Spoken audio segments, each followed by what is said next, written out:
every child we comfort. And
దేవుని నామానికి స్తోత్రం.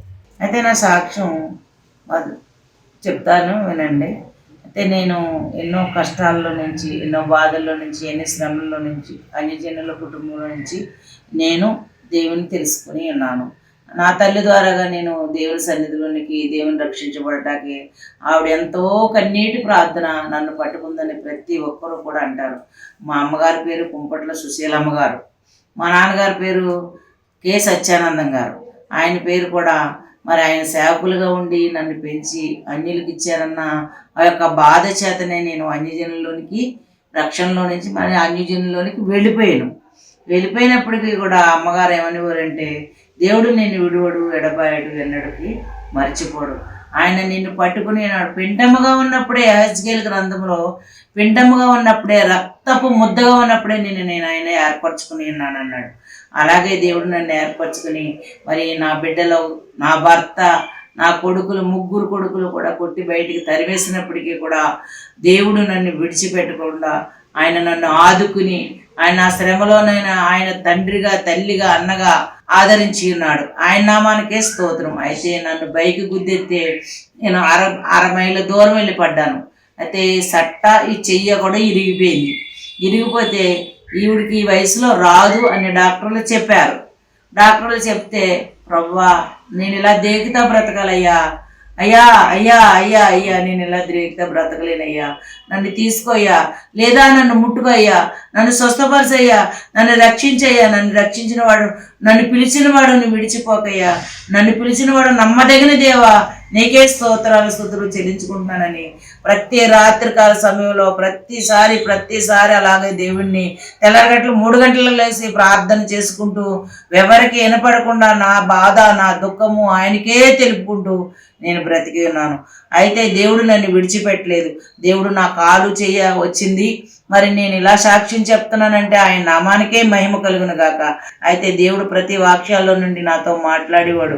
మరి స్వప్నమందు కూడా దేవుడు నన్ను అనేకమైన సార్లు దర్శించి ఉన్నారు.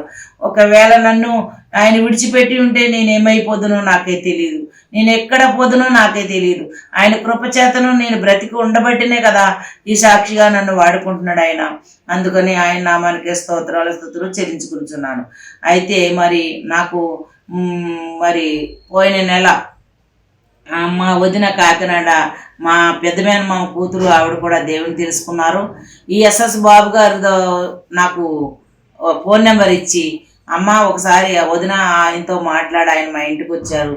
చాలా నార్మల్గా, నా మోస మనిషిగా ఆయన వచ్చి మరి నాకు అనేకమైన దేవుని గురించి వివరించి ఉన్నారని చెప్పినప్పుడు నేను ఆయనకు ఫోన్ చేసినప్పుడు ఆయన మరి నన్ను ఆదరించి మరి ఈ సాక్ష్యం చెప్తాకి ఈ ధైర్యాన్ని మరి ఆయన ఇచ్చినందుకు, దేవుడు ఇచ్చినందుకే దేవుని నామానికి స్తోత్రం. ఈ సాక్ష్యం విని అందరూ నన్ను ఆదరిస్తారని అనుకుంటున్నాను. మరి ఎస్ఎస్ బాబు గారు కూడా ఆయన సాక్ష్యం కూడా చాలా గొప్పది. పసివానిగా ఉన్నప్పుడే మరి ఆ బిడ్డనే ఆయన సాక్ష్యం విన్నాను. నేను ఆయన వీడియోలు చూశాను. ఆయన సినిమా ఏంటంటే సెల్ ఫోన్ వద్దు, వాక్యం ముద్దనే ఆ ఒక మాట నాకు చాలా చాలా చాలా చాలా నచ్చింది, చాలా ఇష్టపడ్డాను కూడా ఆ వాక్యాన్ని విని. మరి ఆయనకు ఫోన్ చేయగానే వచ్చి మరి ఈ సాక్ష్యాన్ని అందరికీ పంచివ్వాలని నేను అనుకుంటున్నాను. మరి ఈ సాక్ష్యము విని అందరూ కూడా నన్ను ఆదరిస్తారని నమ్ముచున్నాను. అయితే నా పెద్ద కొడుకు, నా రెండో కొడుకు, నా మూడో కొడుకు కూడా, ముగ్గురు కొడుకులు కూడా రక్షణలోనికి రావాలని ఆశపడుతున్నాను. నన్ను కొట్టినప్పటికీ, నన్ను దూషించినప్పటికీ, నన్ను అవమానపరిచినప్పటికీ, నన్ను నిందించినప్పటికీ, నాకు ఒక్క పైసా, ఒక 10 పైసలు కూడా నాకు ఇవ్వలేనప్పటికీ, వాళ్ళ కష్టార్జితంలోది ఒక పూట ముద్ద కూడా నాకు పెట్టలేనప్పటికీ కూడా దేవుడు నన్ను విడిచిపెట్టలేదు. ఎందుకంటే ఆయన నన్ను విడిచిపెట్టిన భాగ్యంగా నన్ను ఎంచుకున్నాడు కాబట్టి, నన్ను పిలుచుకున్నాడు కాబట్టి, ఆయన పిలుచుకున్నవాడు నమ్మదగినవాడు కాబట్టి నన్ను విడిచిపెట్టకుండా ఆయన ఆదరిస్తున్నాడు. మరి ఈ సాక్ష్యము విని అందరూ కూడా మరి ఈ సాక్ష్యం ద్వారాగా మీరు కూడా ఆ యొక్క ప్రభుయేసు పాదాల దగ్గర రక్షణ ఉంది, ప్రభుయేసు పాదాల దగ్గర నిరీక్షణ ఉంది, ప్రభుయేసు పాదాల దగ్గర ఆదరణ ఉంది. అటువంటి ఆదరణ, నేను పొందుకున్న ఆదరణ మీరు కూడా పొందుకోవాలని ఆశపడుతున్నాను. మీరు నా గురించి ప్రార్థన చేయండి. నా పేరు కే రత్నమ్మ. మరి నేను సుభాష్ నగర్లో ఉంటాను. నాది మరి అసలు ఆంధ్రప్రదేశ్లో మారుమూల ప్రాంతం, మరి తూర్పుగోదావరి జిల్లా దగ్గర కొత్తపేట మాది. అయితే అమలాపురం దగ్గర తూర్పుగోదావరి కొత్తపేట అనమాట. అయితే ఆ సాక్ష్యం ద్వారా దేవుడు మాట్లాడాలి, నా సాక్ష్యం ద్వారా మీతో మాట్లాడాలని నేను మీ అందరి కొరకు ప్రార్థన చేస్తున్నాను. మీరు కూడా మారి రక్షణ పొంది ఆయన మహిమరాజ్యం నాకు ఎత్తబడాలని నేను ఆశపడుతున్నాను. ఆ రెండో రాకడలోనికి ప్రతి ఒక్కరము కూడా దేవుని నామము ద్వారాగా మహిమ పొందాలని నమ్ముచున్నాను. అయితే మరి నాకు మరి హాస్పిటల్లో కూడా వెళ్ళను, నేను మందులు కూడా వేసుకోను, ఏ మందులు మింగటంలే. దేవుడు నన్ను సజీవ లెక్కలో ఉంచినందుకు ఆయన నామానికే స్తోత్రం, ఆయన నామానికే స్తుతి స్తోత్రాలు చెల్లించుకుంటున్నాను. మరి వాక్యం ద్వారా నాతో మాట్లాడతారు, పాటల ద్వారా మాట్లాడతారు, సాక్ష్యాల ద్వారా మాట్లాడతారు. మరి గొప్ప గొప్ప సాక్ష్యాలు కూడా నేను విని, నా సాక్ష్యం కూడా ఇలా చేస్తే మరి విని ఏమన్నా దేవుడు మిమ్మల్ని మార్చి దేవుళ్ళకి వస్తాడని నేను ఆశపడుతూ సాక్ష్యం చెప్తున్నాను. మీరు కూడా ఈ సాక్ష్యం విని మీరు కూడా రక్షణలోనికి రావాలని నేను ఆశపడుతున్నాను. కనుక నా ప్రార్థన ఆలకించి దేవుడైతే ఆయన తోడుకొచ్చి ఉన్నారు, ఎస్ఎస్ బాబు గారిని తోడుకొచ్చి మరి ఈ సాక్ష్యము వినేలాగా నాకు ఈ ఆదరణ ఇచ్చి ఆయన మరి ఎంతగానో ఈ సాక్ష్యాన్ని నన్ను ప్రోత్సహించి ఈ సాక్ష్యం వీడియో తీస్తూ ఉన్నారు. కనుక ఆయనకి కూడా నా నిండు వందనాలు. వారి సంఘానికి, వారు ఎక్కడెక్కడ చేస్తున్న సేవ కూడా నా నిండు వందనాలు చెల్లించుకుంటున్నాను. అయితే నా బిడ్డల ముగ్గురు పేర్లు కూడా, మరి ఒక బాబు పేరు ఆనందవర ప్రసాద్, రెండో ఆయన పేరు సతీష్ కుమార్, మూడో ఆయన పేరు తిలక్. ఈ ముగ్గురు కూడా నన్ను ఇంటి నుంచి బయటికి నెట్టేశారు. అయినప్పటికీ కూడా నన్ను దేవుడు విడిచిపెట్టలేదు. భర్త కూడా విడిచిపెట్టి ఆయన వేరే ఆమెను తీసుకుని వెళ్ళిపోయినప్పటికీ కూడా ఆ బిడ్డలకి నేను దారి చూపించి ముగ్గురికి కూడా పెళ్లి చేసేసి, ముగ్గురిని కూడా ముగ్గురికి కూడా వాళ్ళ బాధ్యతలను వాళ్ళకి అప్పచెప్పేసి నేను బయటకు వచ్చేసి నేను సింగిల్గా ఉండి దేవుని సువార్త చేసుకుంటూ, దేవుని స్తుతించుకుంటూ, దేవుని నామాన్ని మహింపరుచుకుంటూ బ్రతకాలని ఆశతో బ్రతుకుతున్నాను. నాకు ఎవరి నుంచి ఎటువంటి సహాయము నేను కోరట్లేదు. దేవుడిచ్చిన కృప చేతనే నేను బ్రతుకుతున్నాను, దేవుడిచ్చిన ఆదరణ చేతనే నేను బ్రతుకుతున్నాను. కానీ నన్ను ఆయన నమ్మిన బిడ్డలను భిక్షమెత్తుకొని అన్నాడు, ఆయన నమ్మిన బిడ్డలను ఆస్తిక కర్తలుగా చేస్తానన్నాడు, ఆయన నమ్మిన బిడ్డలను విడువను వెడబాయని అన్నాడు. ఆ రీతిగా దేవుడు నన్ను ఆదరిస్తున్నారు, నన్ను పోషిస్తున్నారు. నేను మరి ఈ స్థితిలో కూడా ఒకరికి పెట్టే స్థితిలో దేవుడు నన్ను ఉంచాడంటే ఆయన కృపే, ఆయన ధన్యతే. అలాగే ఎస్ఎస్ బాబు గారు కూడా మరి ఆయన మరి నన్ను ఎంతో శ్రమపడి ఎన్నో దేశాల్లో సేవ చేసి ఆయన మా నామహిమార్థమే ఆయన వాడుకున్న దేవుడే. నన్ను కూడా వాడుకునేలాగా ఆయన గురించిని, ఆయన కుటుంబం గురించిని, నా గురించిని, నా బిడ్డల ముగ్గురు గురించిని మీరందరూ ప్రార్థన చేయాలని నా హృదయపూర్వకంగా వేడుకుని వందనాలు చెబుతూ ఉన్నాను. నేను అద్దెంట్లో ఉండి నెలకి 4,000 రూపాయలు కిరాయి కట్టుకుంటున్నాను. దేవుడు నన్ను పోషిస్తున్నాడు, దేవుడికి స్తోత్రం చెల్లించుకుంటాను. ఎవరి ద్వారాగా నాకు ఒక్క రూపాయి ఆధారం లేదు, నేను పొందుకోవటం లేదు కూడా. నా ముగ్గురు బిడ్డలు కూడా ఒక స్థితిలో ఉన్నవాళ్లే, వాళ్ళకైతే ఏ విధమైన లోటు లేదు, అయినా కూడా నన్ను ప్రేమించటం లేదు. నన్ను దేవుణ్ణి నమ్ముకున్నందుకు నన్ను బయటికి నెట్టేశారు. వాళ్ళకి సొంత గృహాలు ఉన్నాయి, ఇద్దరికి సొంత గృహాలు ఉన్నాయి, నాకు సొంత గృహం లేదు. నేను అనాదిగా బతుకుతున్నప్పటికీ దేవుడు నన్ను విడిచిపెట్టుకోకుండా ఆయన కృప చేతను పోషిస్తున్నాడు, ఆయన మహిమ చేతను పోషిస్తున్నాడు. నా కాలు యాక్సిడెంట్ అయినప్పుడు కూడా దేవుడు నన్ను మరి ఆయన స్వస్థపరిచి ఆయన నన్ను సాక్షిగా నిలబెట్టినాడు. కొద్దిగా నడుస్తున్నానండి. దేవుడి దయ వల్ల నేను ఎక్కడికైనా ప్రార్థనకి వెళ్ళినా దేనికి వెళ్ళినా కూడా నాకు ఇబ్బంది లేకుండా, ఎంత బాధ వచ్చినప్పటికీ కూడా అలా తట్టుకుంటూ కూడా నేను దేవుని పనికి వెళ్తాను, దేవుని సేవ చేసుకుంటాను, దేవుని స్తుతించుకుంటాను, అందరి కొరకు ప్రార్థన చేస్తాను. మీరు ఎవరైనా ఈ ఫోన్ నెంబర్ ఇచ్చి ప్రార్థన చేయమంటే ప్రతి ఒక్కరి కొరకు ఏకోజాను లేచి 3 గంటల వేళ ప్రతి ఒక్కరి కొరకును ప్రయత్నం చేస్తాను. ప్రతి చదువుకునే బిడ్డల వరకు, వైద్యుల కొరకు, నిరుద్యోగుల కొరకును, కుంటివారి కొరకును, గుడ్డివారి కొరకును, అందరి కొరకును ప్రార్థన చేస్తాను. దేవుడు నాకు ఇచ్చిన ఈ యొక్క చివరి టైంలో దేవుడు నాకు ఇచ్చిన ఆ యొక్క గొప్ప భాగ్యాన్ని అనుగ్రహించిన దేవునికి ఆయన నామానికి స్తుతులు చెల్లించుకుంటున్నాను. దేవుని యొక్క ఆదరణ చేతనే నేను బ్రతికి ఉన్నానంటే ఆయన మహిమార్థమే, నేను బ్రతికి ఉన్నానంటే ఆయన కృపే, నేను జీవిస్తున్నానంటే ఆయన మహిమార్థమే నేను జీవిస్తున్నాను. నా పేరు కే రత్నమ్మ అండి. నా పేరు కే రత్నమ్మ. నా సెల్ నెంబర్ కూడా అందులో పెడతామండి. మీరు నా ఫోన్కి ఎప్పుడైనా మీరు ప్రార్థించండి అని, మరి ఆదరించండి మమ్మల్ని అంటే ప్రార్థన ఆదరణతో నేను ఆదరించగలను, వారి కొరకు ప్రార్థన చేయగలను. పిల్లలు లేని వారి కొరకును, కుటుంబంలో ఐక్యత లేని వారి కొరకును, మరి నిరుద్యోగుల కొరకును, ఉద్యోగం లేని వారి కొరకును, అప్పుడు సమస్యలతో ఉన్న వారి కొరకును, ప్రతి ఒక్కరి కొరకును ఏకోజాను 3 గంటలు లేచి 5 వరకు ప్రార్థన చేస్తాను. దేవుడు కొరకు, దేవుని అందరి కొరకు నేను ప్రార్థన చేస్తాను. ఈ ప్రార్థన దేవుడు ఆలకించి ప్రతి ఒక్కరికి కూడా సహాయం చేస్తారు. అందుకని మీరు అందరూ కూడా ఈ సాక్ష్యం విని మరి మీరు నన్ను ఆదరిస్తారని దేవుని నామానికి స్తోత్రములు చెల్లించుకుంటూ ఇచ్చిన సాక్ష్యము దేవుడు దీవించను. ప్రభువైన యేసుక్రీస్తు నామములో మీ అందరికీ నా హృదయపూర్వక వందనాలు. మీరు బాగుండాలని నేను ఎప్పుడూ ప్రార్థిస్తూ ఉన్నాను. మీలో చాలామంది సంతానం లేక బాధపడుతున్నారు, అనారోగ్యంతో బాధపడుతున్నారు, ఆర్థిక ఇబ్బందులతో బాధపడుతున్నారు. లేఖనం ఏం చెప్తుందంటే ఇవన్నీ నీకు అవసరమా అని అంటుంది. ఎందుకని మాకు ఈ కష్టాలు, ఎందుకని మాకు ఈ రోగాలు, ఎందుకని మాకు సంతానం లేకపోవడం, ఎందుకని ఇలాంటి ఆలోచనలు మీలో ఎన్నో పుడతాయి. 3 విషయాలు తెలుసుకోండి. నేను క్లుప్తంగా ఒక 10 నిమిషాలు చెప్తాను. 3 విషయాలు మీరు తెలుసుకుంటే వాటిని ఫాలో చేస్తే మీరు కోరిన సంతానం మీరు పొందుతారు. మీరు ఆశించిన ఆరోగ్యాన్ని, మీరు కోరిన ఆర్థిక స్తోమతను, ఆగిపోయిన మీ ఇల్లు కట్టుకుంటారు. ఉద్యోగ విషయంలో దేవుడు మీకు సహాయం చేస్తాడు, అన్నిటిలో దేవుడు మీకు సహాయం చేస్తాడు. కానీ 3 విషయాలు మీరు తెలుసుకోవాలి. ఫస్ట్ పాయింట్, యెషయా గ్రంథం 58వ అధ్యాయం 8వ వచనం. నీ ఆహారం ఆకలి కొనువానికి పెట్టుటయో, నీ రక్త సంబంధికి మొక్కను తప్పింపకుండుటయో, దిక్కుమాలిన బేదలను ఇంటి చేర్చుకుంటాయో, వస్త్రహీనుడు నీ కనపడినప్పుడు మనకు వస్త్రం ఇచ్చుటయో, ఇదే కదా నాకు ఇష్టమైన ఉపవాసం. అంటే ఉపవాసము ఉండొచ్చు, లేకపోవచ్చు, నాకు ఇష్టమైంది అంటున్నాడు. లేని వాళ్ళకి నువ్వు వస్త్రాలు పంచిపెట్టు. ఓ 30 మంది, 40 మంది, 50 మంది టార్గెట్ వేసుకో. ఒక 50 మందికి వస్త్రాలు పంచిపెట్టాలంటే 25,000 అవుతుంది. మనిషికి వచ్చి 500. వికలాంగులు, విధవరాళ్ళు మా దగ్గరకి వస్తూ ఉంటారు. మేము పిలిచి మరీ ఇస్తాం, మీ పేరు మీద ఇస్తాం.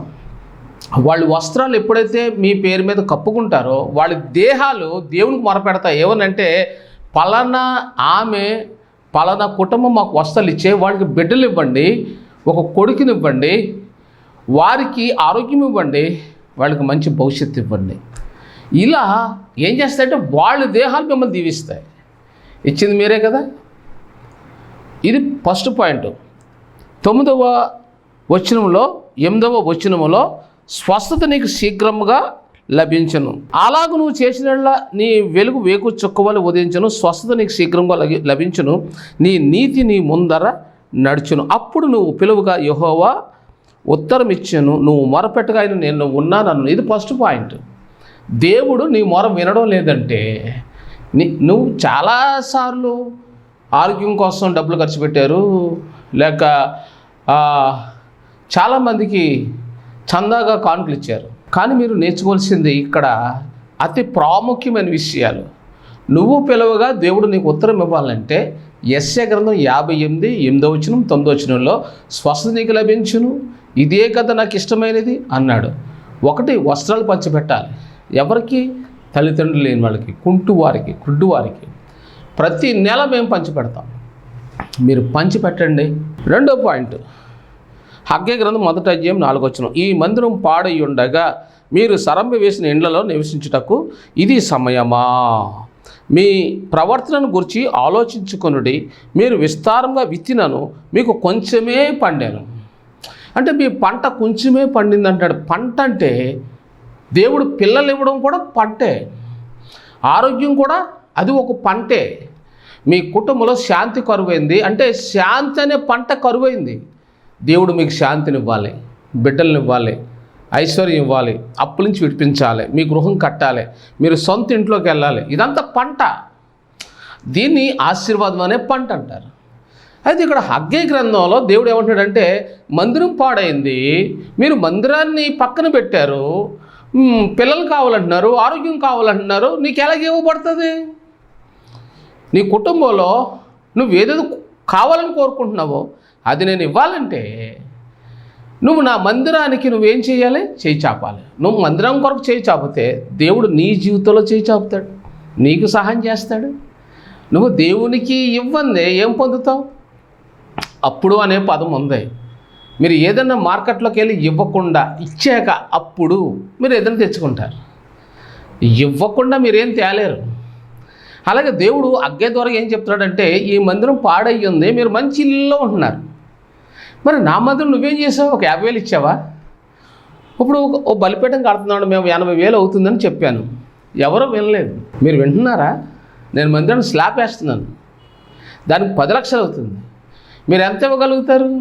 అదే పిల్లలకు అనుకోండి 10 లక్షలు ఖర్చు పెడతారు. చూడండి, మా దగ్గర ఒక సహోదరి పిల్లలు లేక బాధపడుతుంది, ఇంచుమించుగా 10 ఏళ్ళు. నేను వెళ్తూ అమ్మా దేవునికి 2 బిడ్డలు ఇస్తున్నాడు అన్నాను. ఒక కొడుకు కూతురు పుట్టారు. చూడండి, మీరే సాక్ష్యం చెప్తుంది ఆవిడ. అంటే కారణం ఏమిటి? ఎందుకని దేవుడు ఆమె పట్ల కార్యం చేశాడంటే, మా మందిరానికి వచ్చి మా మందిరం నిర్మాణంలో ఆమె సహాయపడింది. నాకు ఒంట్లో పాల్గొన్నప్పుడు కొన్ని వేల రూపాయలు నాకు ఇచ్చింది. చిన్నప్పటి నుంచి నేనంటే చాలా ఇష్టం అండి. నేను ఏది చెప్తే అది చేస్తుంది, చెప్పకుండా కూడా చేస్తుంది ఆవిడ. ఆమె జీవితంలో లక్షల రూపాయలు ఖర్చు పెట్టింది. నన్ను పిలిచి భోజనం పెడుతుంది, 5,000 10,000 ఇస్తుంది. చూసారా? ఆమెకు సేవకుడుగా నేనంటే చాలా అభిమానం. కాబట్టి దేవుడు సంతానం లేని ఆమెకు రత్నకుమారికి 2 బిడ్డలను ఇచ్చాడు. ప్రేమించాలి. ఆమె మరి నన్ను ప్రేమించినట్లు నాకంటే ఎక్కువ దేవుడి తర్వాత దైవజనుడిగా నన్ను ప్రేమించిన దాన్ని బట్టి దేవుడు 2 బిడ్డలు ఇచ్చాడు. నెంబర్ 3, మీ జీవితంలో కూడా అలాగే జరగాలి. నెంబర్ 3, అపోస్తలుల కార్యం 10:4 నీ ప్రార్థనలు నీ ధర్మ కార్యములు దేవుని సన్నిధికి జ్ఞాపకార్థంగా చేరినవి. ఇప్పుడు పేతురుని నీ ఇంటికి పిలిపించుకొనుము. చూసారా? పేతురు ఆ ఇంటికి ఎప్పుడైతే వచ్చాడో వారి ఇంట్లో ఉన్న సమస్యలను తీరాయి. మీరు ఎప్పుడైనా సరే మీ ఇంట్లోకి ఆరోగ్యం కావాలి, సంతానం కావాలి, మీరు కోరింది ఏదైనా సరే దైవజనుడిని మీరు 7 సార్లు పిలవండి. 7 సార్లు, 7 వారాలు లేదా 7 నెలలు మీ ఇంట్లో ఆరాధన చేయండి. 7 వారాలు లేదా 7 ఆదివారాలు లేక 7 నెలలు ఏదో రోజు పర్వాలేదు ఆరాధన చెయ్యండి, చేపించండి. దేవుడు ఖచ్చితంగా నువ్వు కోరింది ఇస్తాడు. నెంబర్ 2, మందిరానికి మీరు స్పాన్సర్ చేసుకోండి, ఖచ్చితంగా దేవుడు సహాయం చేస్తాడు. నెంబర్ 3, వస్త్రహీనులకు వస్త్రాలు ఇవ్వండి. ఈ 3 చేశారా? మీరు చేశారా? నేను ప్రశ్నిస్తున్నాను. దయచేసి చేసి చూడండి, ఖచ్చితంగా దేవుడు మీ జీవితంలో కార్యం చేయకపోతే అడగండి. నేను ఇప్పటికీ చెప్తాను, మొన్న ఒక ఆమె పెళ్ళయింది, 20 సంవత్సరాలు అయింది, పిల్లలు లేరు. శ్రీను, రుక్మిణి, మానస అనే బిడ్డను దేవుడు ఇచ్చాడు. నా దగ్గరకు వచ్చారు, ఏడ్చారు. వాళ్ళు మందిరం కట్టడంలో వాళ్ళు ఎంతో సహాయపడ్డారు. ఎంతని చెప్పలేని వాళ్ళు లక్షలే ఖర్చు పెట్టారు. ఒక మందిరం కడితే వారు చేసిన త్యాగానికి ఒక బిడ్డను దేవుడు ఇచ్చాడు. ఒక వివాహానికి జ్యోతి అనే సహోదరుని పిలిచింది. చంటి జ్యోతి వాళ్ళకి పెళ్ళి నేనే దగ్గర నుండి చేయించాను. వాళ్ళకి 2 కొడుకులు. నా జీవితంలో ఏ వివాహానికి వెళ్ళినా ఆ కుటుంబంలో 2 కొడుకులు, ఒకే కుటుంబంలో ఒక కొడుకు కూతురు, కొన్ని కుటుంబాలు ఒక కొడుకు కూతురు. కాబట్టి గర్భఫలం లేదు అనేవాళ్ళు నా జీవితంలో నేను అడుగుపెట్టే ప్రాంతాల్లో ఎవ్వరూ నాకు ఎదురవ్వలేదు. మరో మాట, ఆదికాండం 7:4-7. ఆదికాండం 4:7. నువ్వు సత్క్రియ చేసిన ఎడల తలనెత్తుకొనవా, సత్క్రియ చేయని ఎడల వాకిట పాపం పొంచిండును. చూసారా? ఇప్పుడు మొట్టమొదటి భూమి మీద పుట్టిన వ్యక్తి పేరు కయ్యను. ఆదాం అవ్వలు కాదు, దేవుడు చేతితో చేశాడు ఆదాం అవ్వల్ని. కానీ పుట్టిన వ్యక్తి పేరు కయ్యను. సెకండ్ పుట్టిన వ్యక్తి పేరు హేబేలు. కయ్యను స్వభావం ఉన్నవాళ్ళు దేవుడికి ఇవ్వడానికి ఇష్టపడరు. అంటే నేను చెప్పిన మాటలు ఎవరికి అర్థం అవ్వంటే, కయ్యను స్వభావం ఉందనుకోండి, 7 నెలలు ఇంట్లో ప్రార్థన పెట్టాలా అంటే కయ్యను స్వభావం. వాళ్ళు పిల్లరు, దైవజనుడిని పిలవరు. ఎందుకు పిల్లరంటే ఆ కుటుంబంలో కయ్యను ఉన్నాడు. మీకు సంతానం అయితే కావాలి, కానీ మీ ఇంట్లో కయ్యను ఉన్నాడు. కయ్యను తరివేయాలంటే 7 ఆరాధనలు జరగాలి. బైబిల్ గ్రంథంలో మొట్టమొదటిసారిగా, ఇంకా ధర్మశాస్త్రం పుట్టకముందు ప్రపంచంలో ఎవరు పుట్టలేదు అప్పటికి. కానీ మొదట పుట్టిన ఇద్దరు వ్యక్తులు కయ్యూను, హేబేలు. ఆది కాండంలో ఈ మాట స్పష్టంగా ఉంది. నువ్వు సత్క్రియ చేసిన ఎడల తల ఎత్తుకొనవా, సత్క్రియ చెయ్యకపోతే వాకిట పాపం పొంచిండు. అంటే ప్రతి వాకిట్లో పాపం ఉంది అని బైబిల్ చెప్తుంది. కాబట్టి ఆదికాండం మొదటిది క్రియలతో ప్రారంభమైంది, కానీ ముగింపులో కూడా నీ క్రియలతో నీకు దేవుడు నీకు ప్రతిఫలం ఇస్తాడు. నువ్వు ఇవ్వలేదనుకో నీకు నరకం తప్పదు. నువ్వు క్రైస్తవురాలమైనా, దేవుడు అంగీకరించిన ఆరాధనకి వెళ్ళినా ఇచ్చేదే క్రియ. ఇబ్బంది క్రియ ఎలాగవుతుంది? ఇవ్వకపోవడం పాపం అంటున్నాడు ఇక్కడ. వాకిట పాపము పొంచియుండును. ఇవ్వకపోవడం పాపం. చాలామంది మాకు ఫోన్ చేసి మాకు బుక్స్ కావాలండి, అవి కావాలండి, ఈ కావాలంటే మీరు ప్రార్థన చేస్తాడు, మాకు ఏం జరగలేదు అంటారు. ఏం జరగవు. ఎందుకు జరుగుతాయి? నువ్వు ఇవ్వందే దేవుడు నీకు ఎలా కార్యం చేస్తాడు? కాబట్టి లోకసువార్త 10:7 పనివాడు తన జీతమునకు పాత్రుడే. నువ్వు పని చేసావు, జీతం పోతే ఊరుకుంటావా?